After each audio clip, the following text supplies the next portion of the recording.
안녕하십니까. 오늘은 이론 강의 4기 양양 중에서 4기 보겠습니다. 이제 챕터 세 번째가 이제 4기 양양이고, 이쪽은 다시 세 개로 이제 주제가 나뉘어 있어요. 4기, 보수, 연금 중에 보수가 지금은 중요한 상황이고, 이쪽 4기 부분은 요 칠판에 있는 정도 있죠. 이 정도면 아마 충분히 커버가 될 거예요. 일단은 이 부분 자체가 중요도가 좀 낮아요.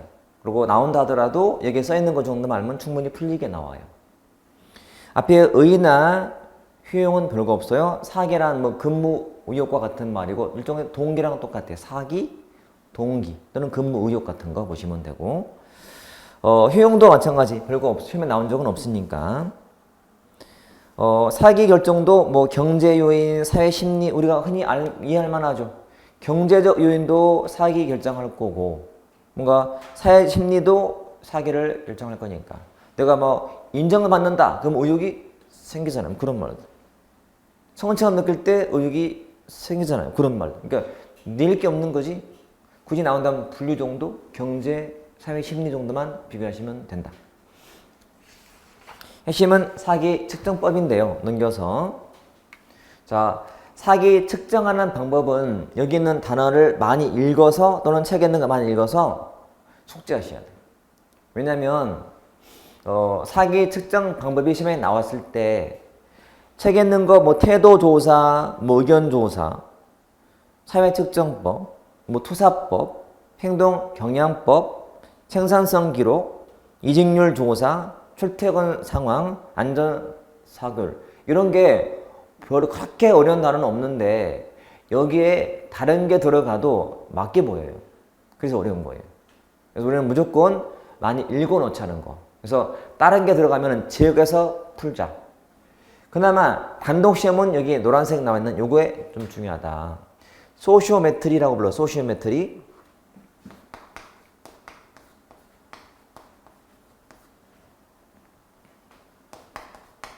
이렇게. 그 영어를 이렇게 낼 때가 있어요.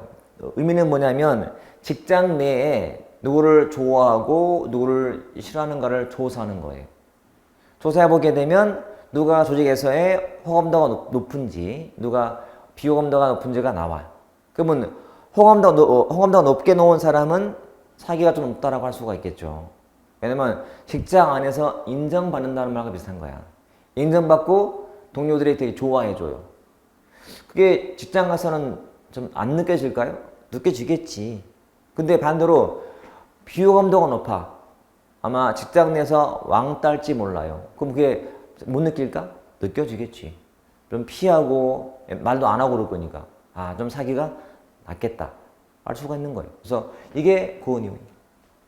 자, 번역할 때 이렇게 사회 측정법이라고 해서 조합원 되고 또 요거 기억하세요. 단독 시험에 나온 바가 있다.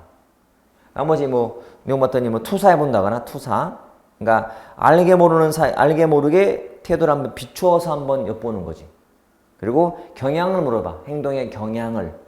어떻게 할래? 그래서 이렇게 하고 싶다. 그 말에서 사기를 엿볼 수 있는 거지. 경향을 물어봐서. 또는 자, 사료나 근무 관계죠. 생산성에 관한 기록. 아무래도 의욕이 높다면 효율성도 높을 거니까. 그렇지? 그 다음에 이직률도 조사. 이직률. 저 조직이 이직을 많이 한다면 직원들은 사기가 좀 낮다 할 수 있는 거예요. 사기가 또는 의욕이 높은 사람이 왜 이직을 하겠어요? 말이 안 되지. 그지? 그 다음에 기타, 출퇴근. 출근도 빨리, 퇴근 늦게 의욕이 있는 거지. 사고 안 나. 왜? 사기가 높아야 의욕이 있어야 집중하는 거지. 사람이 의욕이 동기가 없다면 딴 생각을 하다 보니까 사고가 뭐 터지는 것처럼. 결론, 많이 읽자. 아닌 거 찾자. 그럼 답은 나온다. 자, 사기 제어가 방식은 뭐 보수, 공무원 단체. 그 공무원 단체는 주로 근무 조건을 개선하기 위해서 협상하는 단체예요. 그러니까 뭐 보수가 올라간다거나, 휴가 제도가 좀 좋아진다거나, 게다가 복지가 좀 좋아지는 역할을 노조하는 거거든. 그러니까 사기가 높지. 인사 상담 같은 거에서 불만 풀어주고, 고충 처리해주고, 또 공직에 대한 세대평가가 높을 때 여러분 밖에서 공직에 대한 평가를 높게 할 때 좀 근무 의욕이 생기잖아요. 반대로 평가가 낮으면 의욕이 안 생겨요. 그러면 누가 봐도 당연한 말이잖아요. 어찌게 참여 관리. 내가 참여한다? 당연히 사기가 높죠. 근데 그 내용에 있는 것이 제안제도야, 제안제도. 자, 제안한다는 거는 뭔가 좀 업무에 좀 도움될 만한 안을 내는 거예요. 그러니까 어떤 제안한 프로포즈, 서제스트 같은 거예요. 개념 보시면 조직의 운영이나 업무 개선에 대한 창의적인 의견과 고안을 장려해서 제안하는 사람한테 포상금을 줄 수 있어요. 채택이 되면. 자, 업무 개선 밑줄. 거기에다가 써놓을게요. 이렇게 1차 효용이라고 이렇게. 제안제도의 1차 효용은 업무 개선이에요. 그러니까 업무를 개선하기 위해서 제안을 한다 이렇게 보시면 돼. 그게 제일 중요하다. 자, 그거 알면 밑에 장점, 단점은 그냥 자동으로 나올 거예요. 얼마 전에 우리 그 공무원 중에요. 저 인터넷에 나온 그 공무원 사례가 있어요. 그 사람이 공대 출신자야. 근데 근무를 하다 보니까 겨울철에 우리 눈 예보가 나오면, 특히 폭설이 나오면 미리 공무원들은 뭐 작업하잖아요. 염화칼슘 뿌리고 막 하잖아요. 그런데 큰 길은 트럭이 자동으로 뿌려요. 염화칼슘을. 근데 골목길은 언덕 같은 데는 사람이 직접 하다 보니까 사람이 할 때는 삽으로 이렇게 막 퍼서 하다 보니까 어떤 곳은 막 뭉쳐있고 염화칼슘이 어떤 데는 없기도 해. 그러니까 좀 안 맞는 거야. 힘들기도 하고. 그래서 기계를 만들었네. 그래서 본인이 안을 만들어서 제안한 거지. 이거 써보자. 그래서 스스로가 이렇게 뿌리는 걸 만들었어요. 공대 출신이잖아. 그래서 채택이 돼서 포상금도 받고 그 당시 한 890만 원 정도 받고 또 그걸 특허냈어요. 기술을. 특허내서 조달청에도 등재가 되고 이 물건이. 그러면 시도에서는 구매해서 쓰는 거예요. 구매하게 되면 그 사람한테 또 특허료가 나가거든. 안을 내는 거야. 업무를 개선하기 위해서. 그러면 심사를 해서 이거 좋다. 채택을 받으면 채택이 되면 포상금. 가장 큰 특징은 특별 승진시켜줘요. 특진. 그리고 또는 승급시키거나 승급, 호봉 올려주거나 또는 기타 인사상 혜택을 주는 거지. 이게 제안제도예요. 자, 이런 뜻 안다면 밑에 장점, 단점 나오죠. 그래서 뭐 직무에 대한 관심, 그치? 소속감, 일체감, 창의력 개발 이게 다 장점. 문제는 직원끼리의 경쟁 심리가 붙어 이제 좀 관계 악화의 소지가 있다. 걱정하고 또 심사도 어렵지 않냐. 그리고 그 아이디어가 진짜 자기 거냐가 구분이 쉽지 않다는 거지. 이게 다 단점이 나오는 것들이. 그래서 그 제안조에 딱 대해서만 잘 알면 다 해결될 거니까 가볍게 봐도 된다 이거죠. 자, 넘겨보시고 예제가 있는데 공무원 사기로 옳지 않은 거예요. 1. 사기는 근무 의욕의 한 표현이고 동기와 같아요. 동기 또는 사기. 자, 측정 방식의 출퇴근 상환, 이직률, 금평 결과인데 출퇴근 상환가 있었죠. 이것도 있었지. 근데 저는 금평 결과는 별개 문제예요. 봐요. 그냥 얼핏 보면 사기가 높으니까 성적이 좋을 거고 결과가 좋겠지. 이렇게 막 오해할 수 있는 거예요. 여러분, 내가 근무역이 꼭 높다 해서, 즉 사기가 높다 해서 금평 결과가 좋을까? 그건 별개 문제거든. 내가 열심히 했고 동기도 좋았지만 만약에 결과가 나쁠 수도 있고요. 또 좋다 하더라도 평가자가 볼 때는 나쁘게 해줄 수도 있는 거거든. 그러니까 금평 결과는 사기 측정과는 좀 거리가 있는 거예요. 이렇게 푸는 거라고. 그래서 제거하자. 자, 측정 방법은 제거해야 답이 남는다. 항상 머리에 넣어두세요. 뭐 제안제도, 그 다음에 4번 뭐 개념 좀 나와 있는 거고. 그 예제만 활용을 잘 하셔도 이쪽은 다 커버가 될 정도니까. 답 자체보다도 답을 그 도출하는 과정을 공부할 때 꼭 앞에 내용을 참고하셔야 돼요. 그러니까 이 질문, 4번 질문이 그냥 쉬워. 끝내지 말고 4번 질문이 어디 있지 해서 본문 찾아가 보시면 그 많은 내용 중에 이게 들어있어요. 그러면 같이 보라는 말씀이지. 그래야 전체가 늘 파악이 되는 거예요. 전체가. 자, 그 다음 주제가 이제 보수인데요. 보수. 그 보수 문제는 그냥 꾸준하게 나오는 거라서 특별하게 새로운 제도가 안 나오면 기본을 낼 거예요. 자, 여기 있는 것들은 그냥 기본상이죠. 보수의 개념인데 보수란 근무 대가를 금전으로 해주는 보상이에요. 금전적 보상이다. 또 우리 공무원 보수의 특징은 뭐냐면 경직이 되어 있다. 민간 보수는 물가를 나름은 바로바로 반영하는 편이지만 정부의 보수는 좀 경직이 돼서 바로 반영이 안 돼요. 또 국회가 자꾸 이렇게 제한을 많이 걸기 때문에 많이 못 올려. 경직이 돼요. 그리고 노동권이 제약이 되어서 즉 민간은 단체 행동을 하기 때문에 즉 파업을 할 수 있기 때문에 협상력이 강해서 인상이 좀 잘 되는 편인데 정부는 행동이 안 돼요. 파업을 할 수가 없어. 따라서 좀 낮게 돼. 왜? 힘이 없거든. 노조가 파업이라는 카드가 있어야 협상할 때 힘이 세거든. 없기 때문에. 그리고 민간보다는 낮은 편이고 낮은 보수고 그리고 동일 직무, 동일 보수가 안 돼. 그러니까 정부랑 같은 직무가 민간에 없어요. 민간에 정부가 하는 직무가 있다면 비교해서 맞춰주면 되거든? 근데 그게 없잖아요. 그러니까 민간과의 형평을 만들기가 어렵다는 말이죠. 이게 기본 특징이. 자, 밑에 결정 원칙은 그 화살표가 보이죠? 우리나라는 대외적 균형 원칙. 그리고 대내적 균형으로 보완. 원칙은 대외, 보완은 대내. 그렇게 보시면 되고. 결정 요인도 작은 박스가 보일 거예요.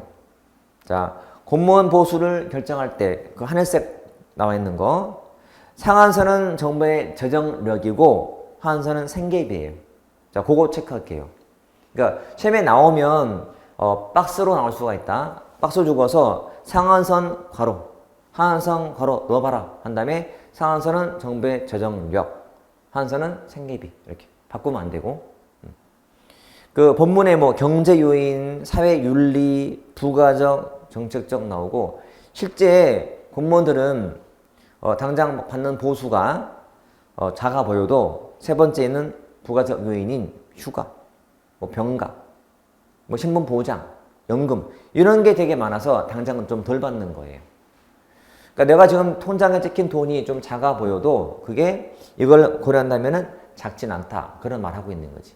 그리고 2019년도 공무원 9급 1호봉 기본급이 거의 159만 원 얼마예요. 굉장히 많이 올랐지.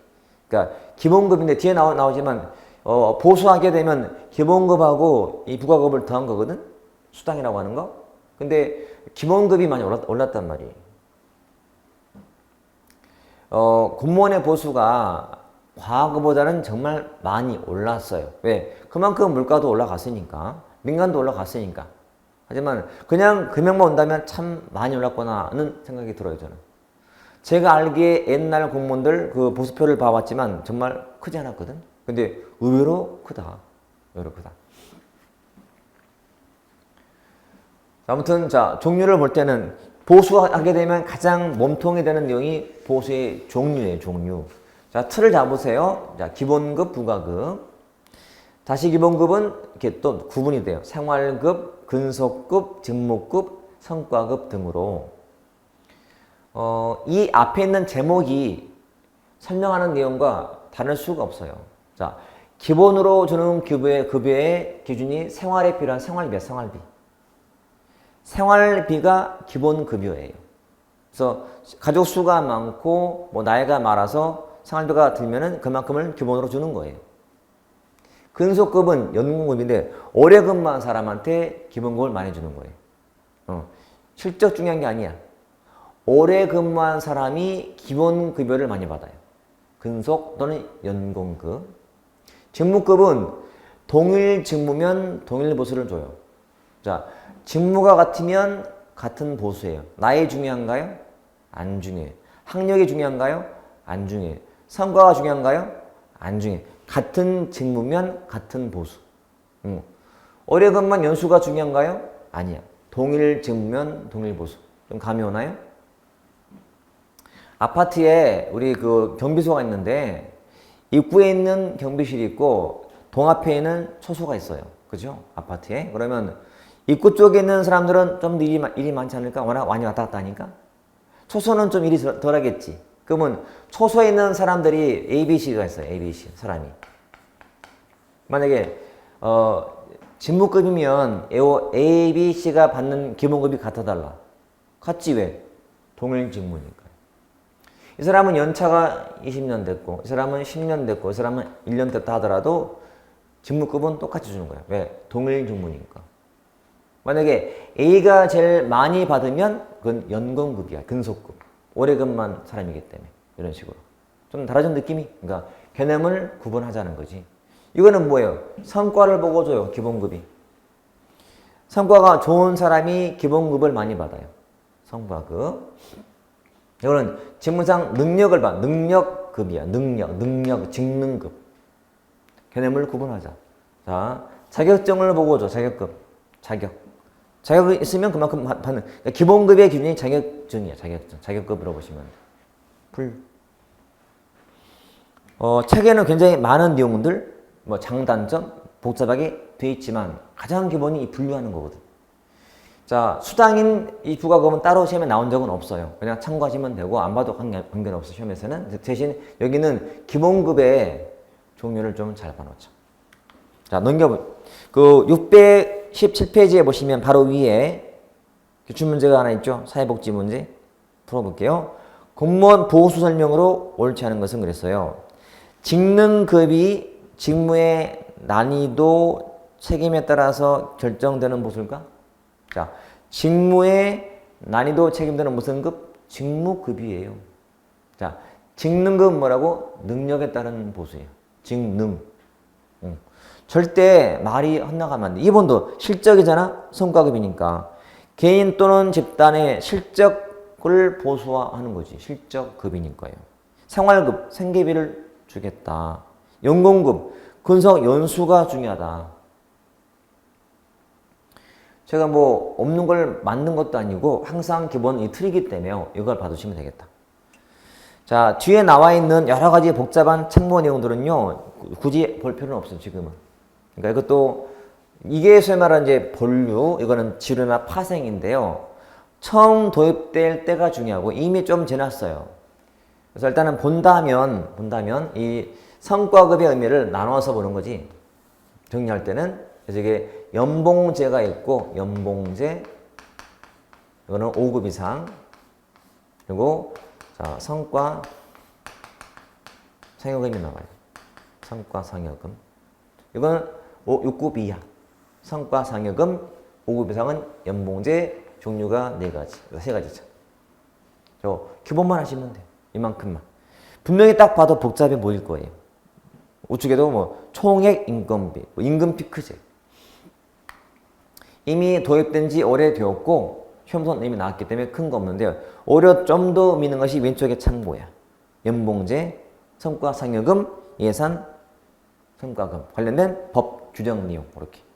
그쪽을 좀 카메라에 담아서 많이 읽어볼 것. 그러면 된다. 보면 뭐 직능급 또는 뭐 자격급 또는 종합결정급. 종합은 이 모두를 같이 동시에 오라는 거예요. 동시에.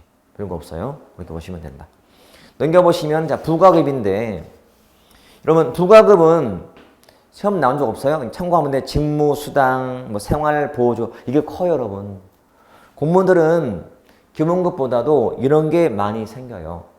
여러분이 부모님을 내가 부양한다. 수당 나와요. 내가 자녀가 2명, 3명 있다. 둘까지의 수당과 셋부터가 또 달라져요. 셋이 훨씬 많이 받거든. 셋째가 있으면 많이 받아요. 몇만 원 받거든 이게. 또는 내가 야근했다. 휴일에 근무했다. 수당 막 붙어요. 이게 몇십만 원 붙는 거지. 이게 꽤 크다. 나이가 들고 애들이 학교를 다니고 학비 수당 나오니까 점점 커져요. 그러니까 공무원들은 나이가 들면서 좋아지는 직업이. 사기업은 나이 들면서 불안해져요. 40대 중반 되면은 한잔 돈 많이 필요할 텐데 나갈 때가 와. 뭐 법정 정년이야 60으로 돼 있지만 잘 안 지키거든. 그러니까 아주 큰 기업도 마찬가지. 올라가면 자꾸 압박을 줘요. 나갈 수밖에 없게. 그래서 그런 거 없는 게 공무원이야. 그래서 공무원이 좋은 거예요, 여러분. 그러니까 지금은 아마 물론 이 수업을 들으면서 공무원을 준비하는 분들은 나름은 그런 거 다 고려해서 준비했겠지만 실제로 공무원 되면 훨씬 좋아요. 저도 좀 젊다면 공무원하고 싶어요. 왜? 나이가 들면서 좀 안정된 뭐가 필요하거든? 가능한 게 공무원이기 때문에. 그지? 젊을 때가 좋다, 여러분. 젊을 때. 빨리 이뤄놓고, 나이 들면서 월급도 많이 받고, 일도 좀 편해져요. 9급, 8급 때가 일이 많아, 여러분. 처음부터 쉽다? 아니야. 일 많다. 우리 평상시에 공무원의 장점, 뭐 칼 출근, 칼퇴근, 그 칼 못 잊었어요. 이미 틀렸어요. 일이 많아요. 그러니까 특히 9급 때 정말 힘들다 해요. 뭐 점점 후임자가 생기고 직급 올라가면서 힘든 일을 후임자한테 이렇게 줘버리면 좀 편해지는 거지. 올라갈수록 편해져. 점점. 내가 필요한 거, 내가. 자, 기본급의 종류였다.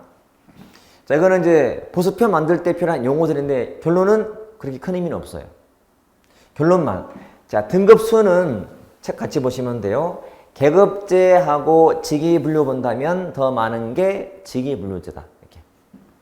그러니까 계급제보다도 직위분류를 지탱한 나라가 등급이 많아요.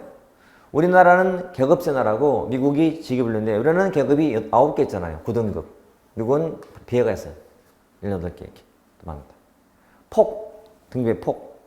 그러니까 폭이란 한 등급 내에서 최고 호봉자고 최저 호봉자의 그 갭이야. 갭 폭이라 부르고 호봉수가 있고 호봉수. 그러니까 호봉수가 많은 게 폭이 큰 거지. 그렇지?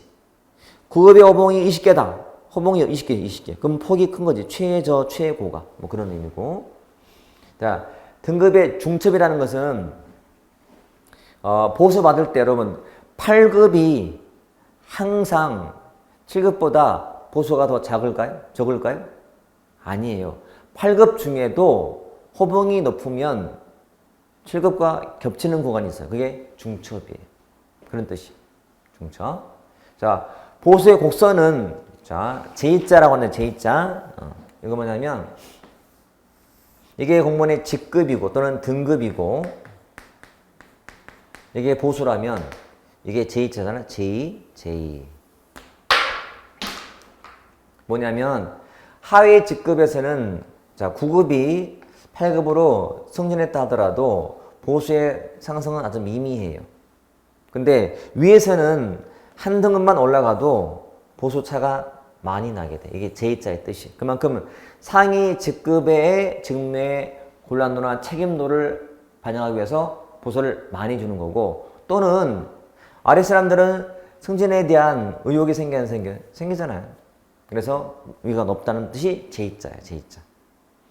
하호상박은 민간과 비교할 경우에 하위직이 후한 편이고요. 상위직이 박한 거예요. 하호상박. 하위직은 후하고 상위직은 박하다. 봐요. 이게 등급, 직급이고 보수면 이게 민간의 보수고 이게 공무원 보수면 자, 친구와 내가 똑같이 이제 나는 공무원 9급 되었고 친구는 사원으로 들어갔어요. 민간 기업에. 25년 뒤에 친구는 임원이 되었고 나는 과장이 됐어요. 처음에는 큰 차이가 없었거든. 나도 뭐 연봉이 한 3천 받았고 얘도 연봉이 한 3,500 처음에는 큰 차이가 없던 건데 나중에 임원된 친구는 연봉이 5억이고 나는 과장인데 7천이에요. 그러니까 하위직은 후한 편인데 민간에 비하더라도 상위직은 참 박한 거야. 그러니까 우리나라 공무원 상위직들은 민간에 비하자면 박하게 받고 있는 거예요. 박봉이야, 박봉. 응? 박하다. 다른 말로 민간은 상하 간의 보수의 격차가 크다, 안 크다? 크다. 공무원은 상하의 보수 격차가 작다 뜻이. 이해되지? 그러니까 뭐 9급에서 뭐 한 3천, 4천 받는 거나 그다음에 뭐 과장이 돼서 7, 8천 받는 거나 격차가 안 크잖아요. 인간은 뭐 4천 받는 사람과 5억 격차가 크잖아요. 이런 뜻이거든. 이게 하호상박의 뜻이에요. 자, 뜻만 참고하시면 돼요. 시험은 자주 나옵니까? 아니에요. 그냥 용어상 혹시 힘들어할까봐 설명드릴 뿐이에요.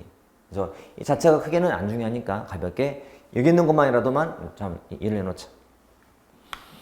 자, 예제 2번도 그런 말이죠. 옳지 않은 것은 자, 옳지 않은 1번 보수는 통지를 많이 받아요. 그러다 보니까 좀 경직이 돼 있어요. 맞고 성과 연봉은 말 그대로 성과를 보고 연봉으로 주는 거예요. 그래서 결과를 보고 차등을 하는 거지, 연봉은. 그리고 3. 우리는 생활급 중심이라서 보수의 공정성은 낮아요. 우리 앞에 봐요. 이 보수 체계 중에서, 기본급 중에서 어떤 보수가 제일 공정해 보이나요?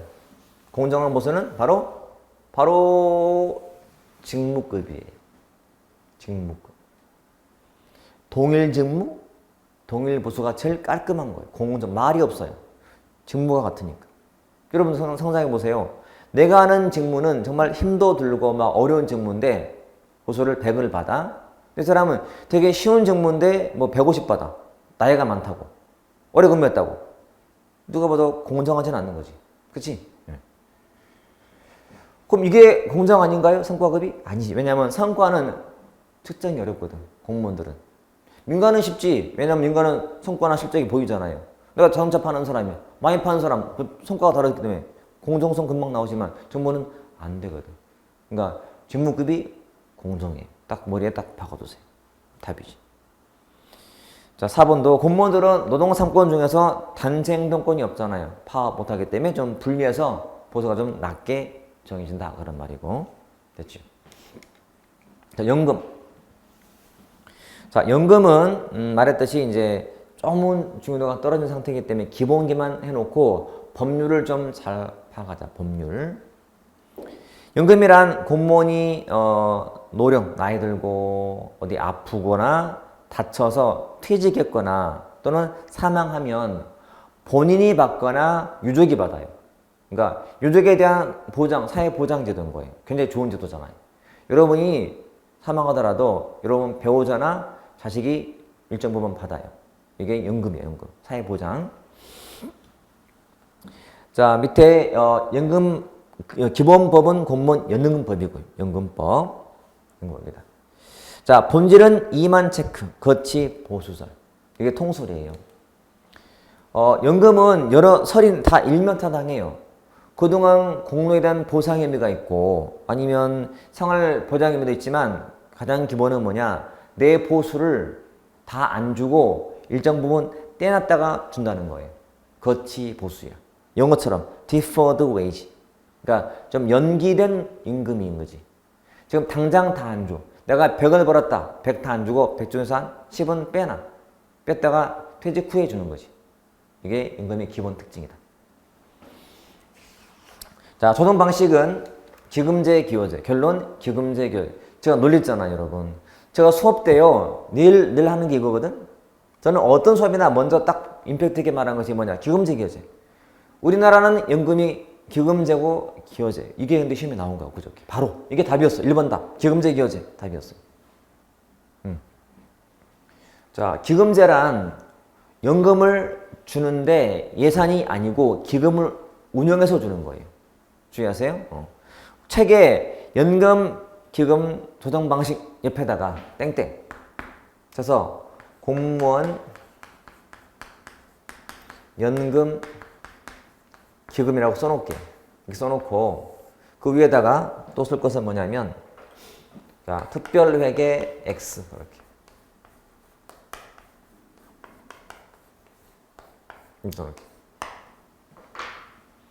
자, 요거는 예산의 일부거든.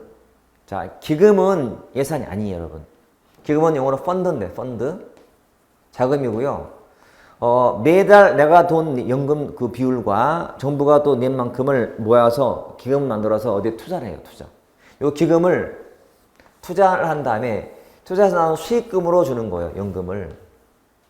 그래서 이 수익이 많이 남아서 공무원 연금을 많이 주면은 문제가 안 생겨요.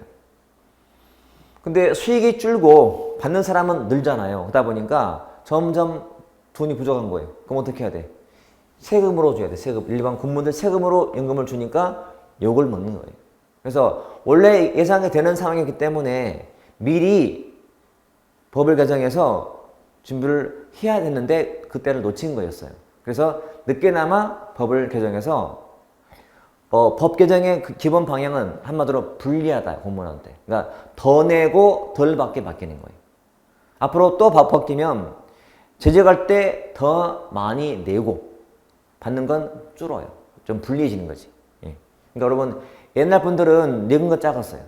근데 받는 거 많았거든. 그러니까 훨씬 유리했지. 지금은 아니지.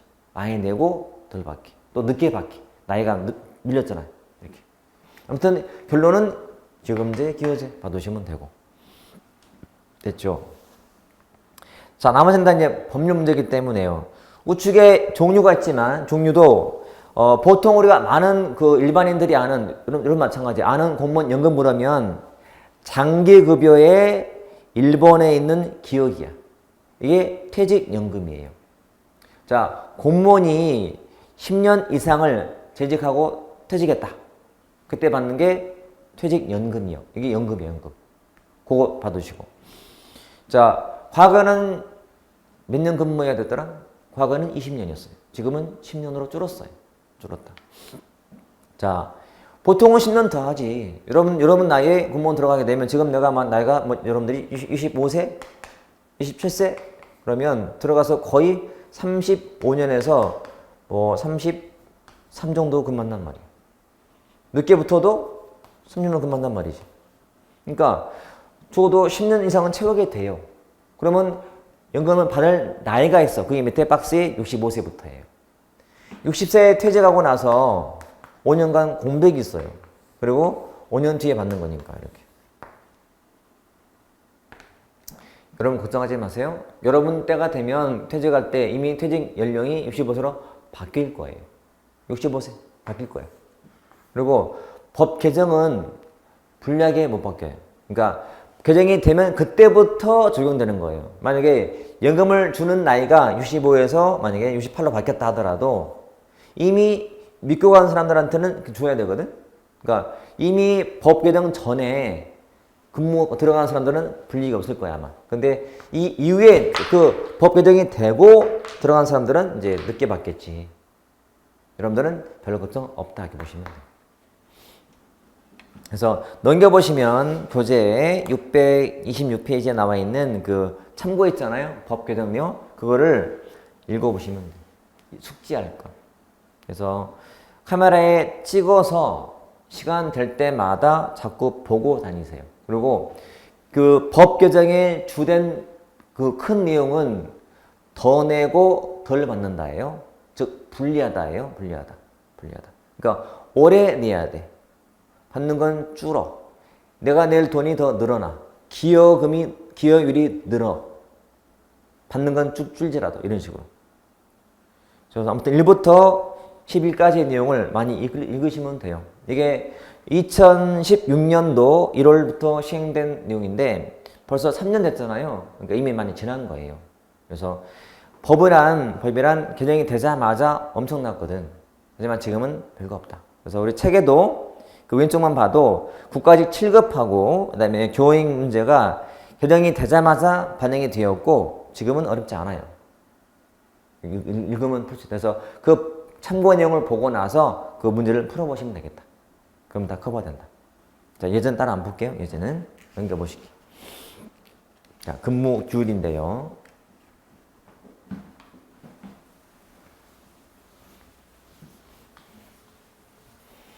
자, 일단 근무 규율은 주제가 5개가 있어요.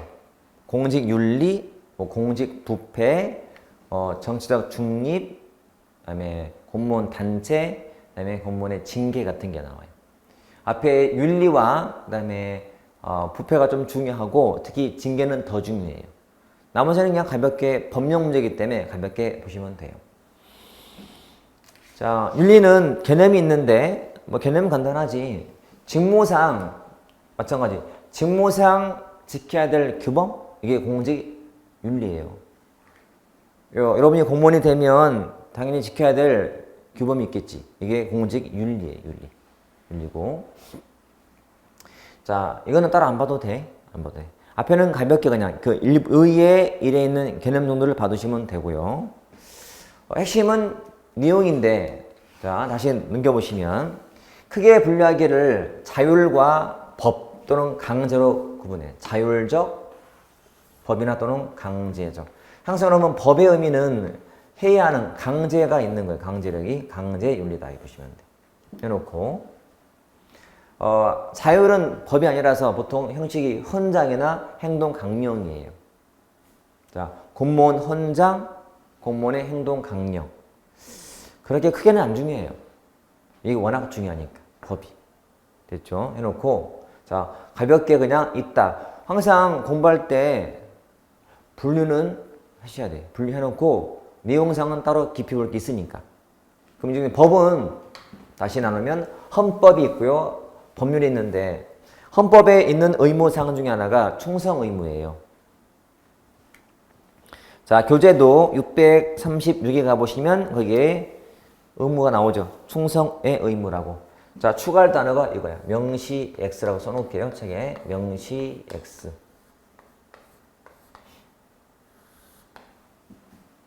자, 공무원의 의무 중에서 충성의 의무는 헌법에 있다라고 해석해서 하는 말이지 단어가 있는 건 아니에요. 그러니까 헌법이라는 그 헌법을 다운받아서 한글로 찾기에다가 충성을 쳐도 그런 단어가 없어요. 헌법에는. 해석할 때 하는 말이야. 그래서 명시는 안 돼 있다라고 해요. 명시 안 돼 있다. 특징. 이거는 가볍게 보시면 되고 법이 있는데 법은 세 가지가 나와요. 이렇게. 자, 국가공무원법상 의무 13개가 나와요. 13대 의무. 책에 우측에 봤더니 박스에 회색 바탕에 의무가 다 정리가 돼 있죠. 선서, 성실부터 끝에 집단행위 금지까지. 이거는 시간 될 때마다 계속 읽어보세요. 암기는 굳이 필요 없어요. 그냥 읽어보시면 돼요. 그리고 내용은 안 봐도 돼요. 왜냐면 앞에 있는 제목이 그냥 풀어진 거예요. 그래서 일단은 읽어놓은 보되 핵심은 예니까요. 자, 공직자 윤리법이 제일 포인트예요.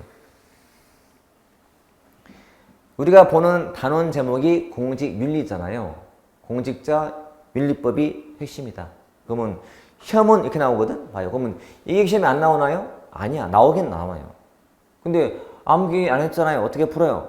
그것도 할 필요가 없는 이유가 여기에 있는 의무가 되게 많을 거 아니야. 의무가 되게 많단 말이지. 그러면 다음 주 윤리법에 있는 의무가 아닌 것은 근데 이게 들어갔어 이게. 어떻게 풀리면 돼요? 아는 거 제거하면 돼요. 그럼 남을 거 아니야 답이.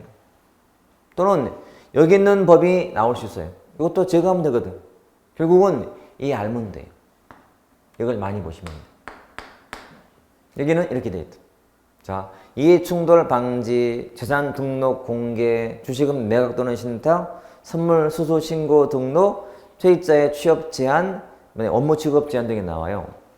자, 교재에는 우측에 아래쪽에 박스 아래쪽에 보시면 의무가 기억 나오죠. 이해충돌 방지, 재산은 등록 공개, 넘겨서 639에 주식의 매각 또는 신탁, 선물 수수는 신고 등록, 미음이 제일 중요하거든.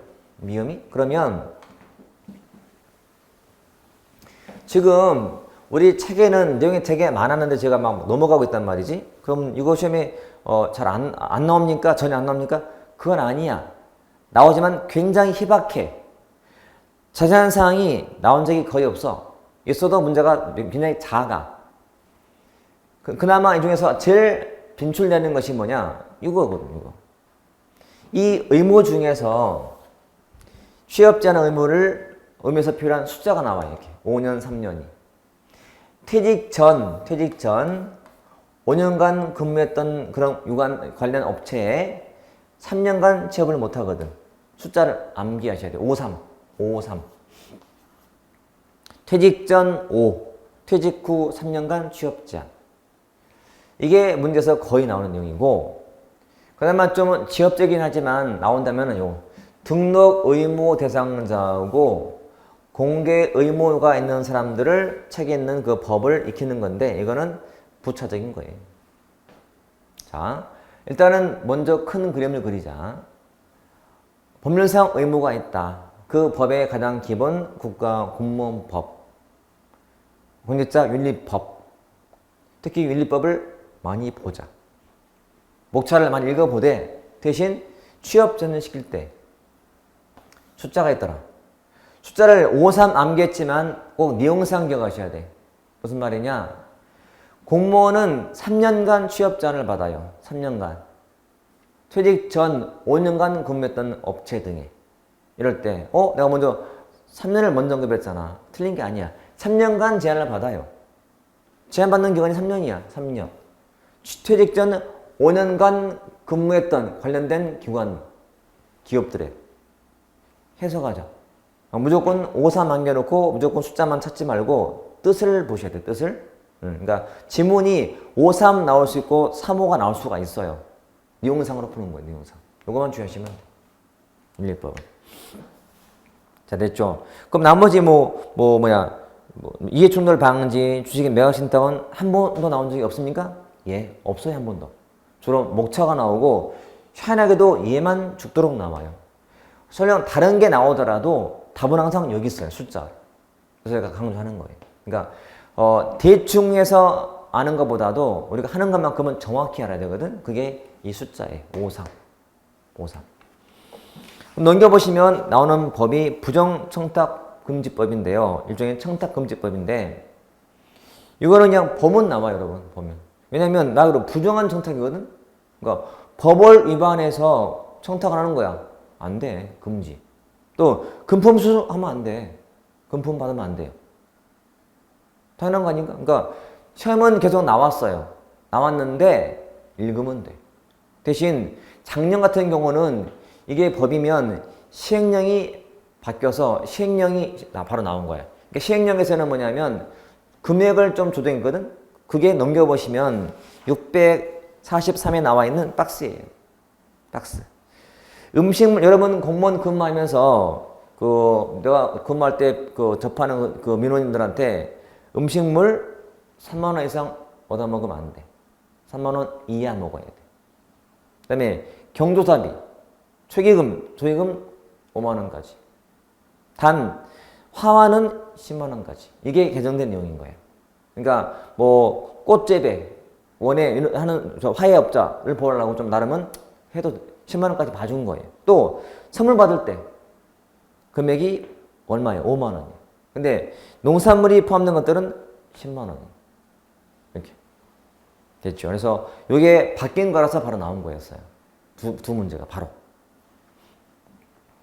모든 출제하는 위원들은 최근 걸 되게 좋아하거든. 그러니까 있는 것보다 바뀐 게 있나? 바로 내는 거예요. 그게 이런 법률 개정인 거죠. 그런 법은 참 매일같이 개정이 되어서 매일같이 자체 통보가 돼. 내가 신청해놨으니까. 근데 필요한 게 몇 개 있을 거 아니야. 학에 필요한 법이 있는데 그 법이 중요한 의미 있는 게 있으면 바로 시험에 나와. 난 늘 보고 있어요. 그러니까 이것들은 나중에 한번 좀 정리하면 되는 거고 지금은 기본 법에 있는 의무사항을 좀 정확히 빼고 있죠. 그러니까 다른 것보다도 임팩트 있게 필요한 것은 확 버스는 쭉 가다가 또 확 이런 식으로.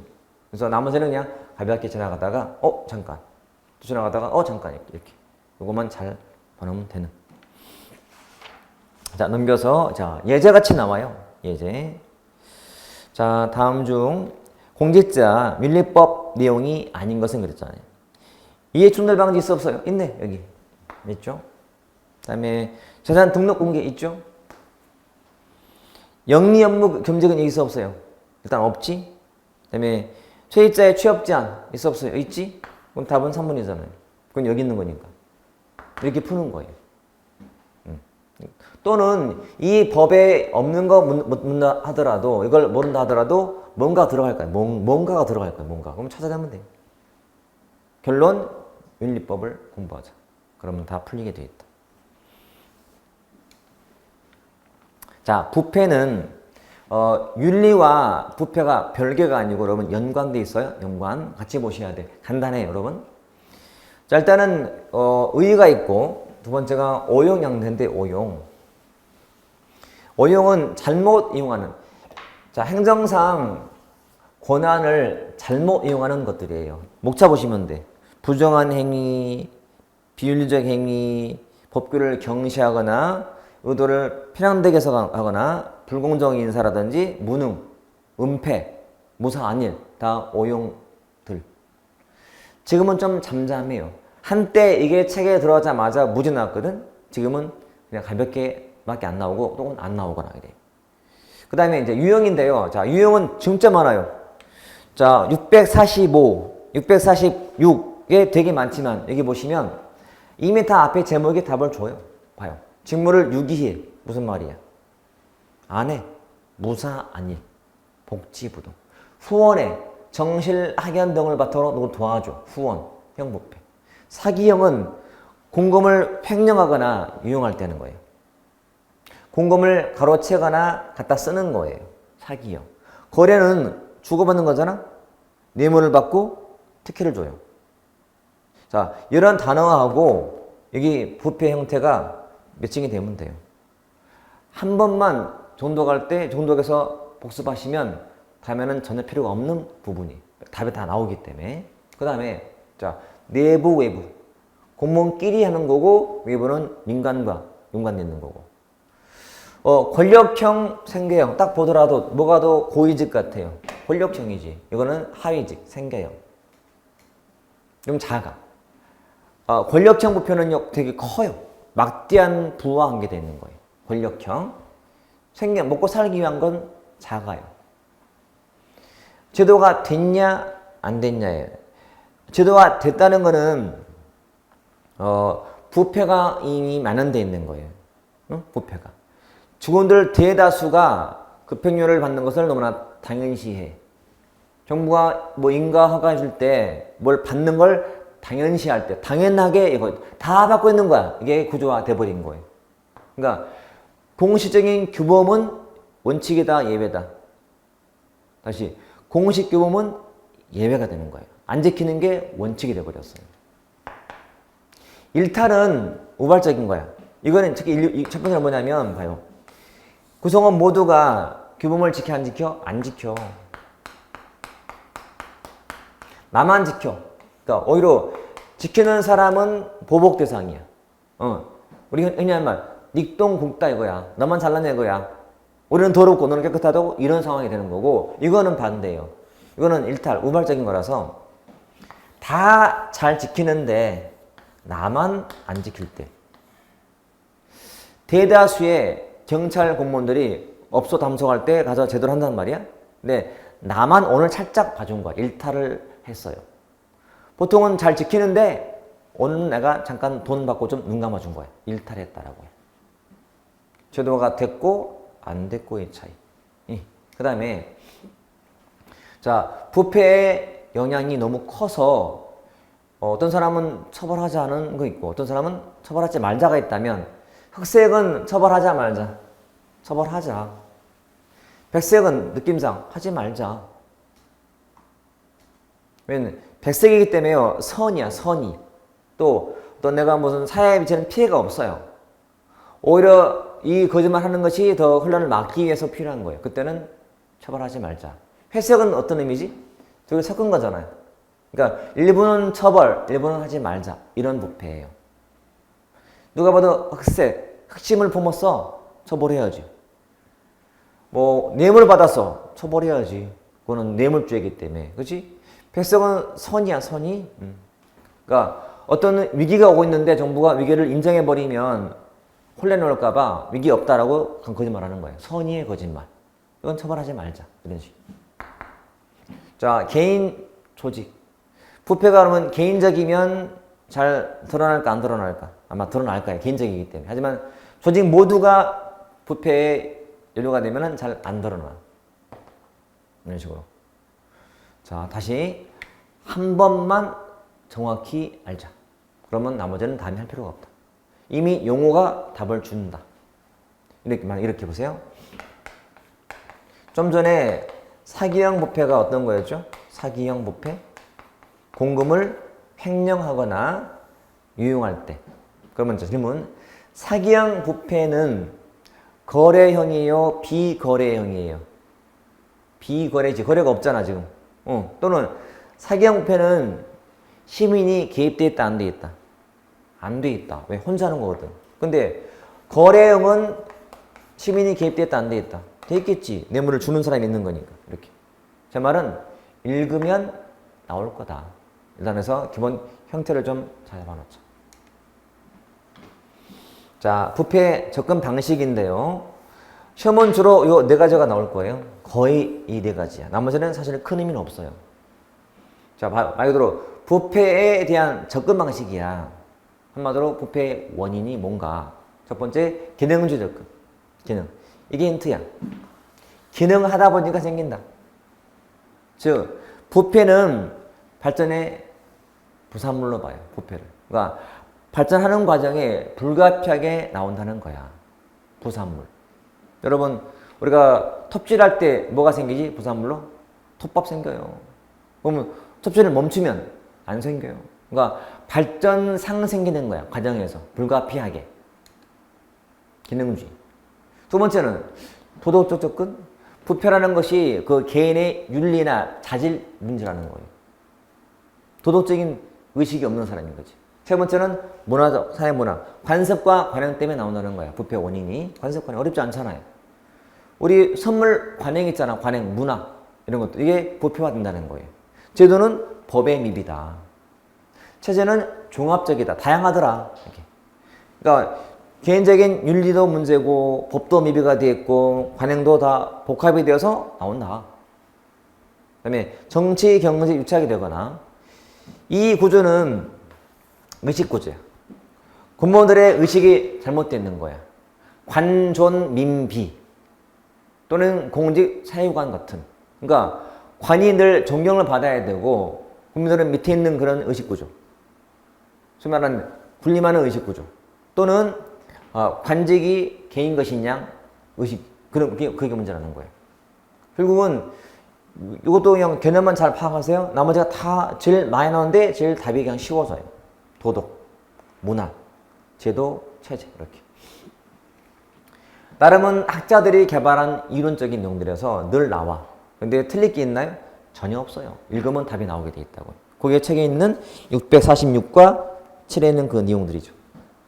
별거 없어요? 그렇게 보시면 되겠다. 자, 그 다음에 넘겨보시면 648페이지에 체크만 할게요. 자, 부패 방지 제도의 1번 제목이 부패 방지 법인데 큰 목차만 밑줄을 그을게요. 국민권익위원회 설치 운영 밑줄, 우측에 내부고발자 보호제도 밑줄 넘겨보시고 3. 국민감사청구제도 밑줄 4. 형광색 비위 면직자 취업 제한제도. 자, 숫자가 보이죠, 여러분. 그러니까 비위 때문에 잘린 사람은 취업 제한을 받아요. 5년 동안. 자, 아까 우리 퇴직자는 퇴직 전 몇 년? 5년. 퇴직 후 3년간 제한 받았지만 이건 일반 퇴직자예요. 근데 비위 때문에 잘린 사람은 퇴직 전 5년, 퇴직 후 5년간 취업 제한 받아요. 5. 응? 5. 숫자를 꼭 기억하자. 숫자. 그리고 퇴직자냐 아니면 비위자냐에 따라서 달라져요. 퇴직한 사람 5.3. 그다음에 비위 때문에 잘리면 5년간 제한. 이렇게. 그거 알고 있으면 되겠다. 됐죠? 자, 넘겨서 예제 보실게요. 부패로 옳지 않은 것은 그랬어요. 1번, 자, 체제론 그러면 다양한 요인이 복합되었다. 맞지? 자, 과다한 선물같이, 선물 수수같이 강령에는 있지만 법으로 하는 것은 논란이면은 회색이야, 여러분. 자, 논란 동그라미 논란. 즉, 처벌을 할까 말까의 논란. 회색. 자, 공금을 횡령하거나 가로채거나 회계상 부정했다는 것은 혼자 하는 거, 혼자. 상대방 없이. 근데 처벌해야 돼, 말아야 돼? 해야지. 그러니까 백색이 아니라 흑색이 돼야지. 횡령죄거든, 횡령죄. 네. 그리고 공무원과 기업인이 뇌물을 매개로 주고받는 것은 거래. 자, 그 예제하고 왼쪽에 있는 그런 8번 규칙을 풀어보더라도 아마 금방 풀릴 거예요. 자, 이 부분도 기본 내용 숙지하신 다음에 우리 책에 실려 있는 사이드의 기출문제라든지 예제를 풀어보시면 아마 다 풀릴 거고 자신감이 생길 거예요. 그렇게 정리하시면 되겠다. 자, 쉬었다 보실게요.